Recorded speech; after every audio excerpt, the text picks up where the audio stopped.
రాగి upma stuffed capsicum కి కావాల్సిన పదార్థాలు: రాగి రవ్వ 1 కప్పు, ఉల్లిపాయ ముక్కలు 1/2 కప్పు, పోపు దినుసులు 1 టీ స్పూన్, పచ్చిమిర్చి 2, కొబ్బరి నూనె 2 టేబుల్ స్పూన్లు, ఉప్పు తగినంత, చుక్క కూర 1/2 cup, green peas 1/2 cup, carrot తురుము 1/2 కప్పు, క్యాప్సికమ్ 1. రాగి ఉప్మా స్టఫ్డ్ క్యాప్సికమ్ తయారు చేసుకునే విధానం: ముందుగా పాన్ లో కొబ్బరి నూనె పోసుకొని పోపు దినుసులు, పచ్చిమిర్చి, ఉల్లిపాయలు వేసి చుక్క కూర, పసుపు, ఉప్పు వేయించుకోవాలి. అంతలో క్యాప్సికమ్ కి కొబ్బరి నూనె రాసుకొని ఓవెన్ లో బేక్ చేసుకోవాలి.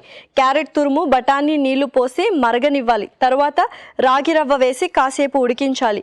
బేక్ చేసిన క్యాప్సికమ్ లో ఉప్మాని వేసుకొని సర్వింగ్ బౌల్లో తీసుకొని సర్వ్ చేసుకుంటే రాగి ఉప్మా స్టఫ్డ్ క్యాప్సికమ్ రెడీ.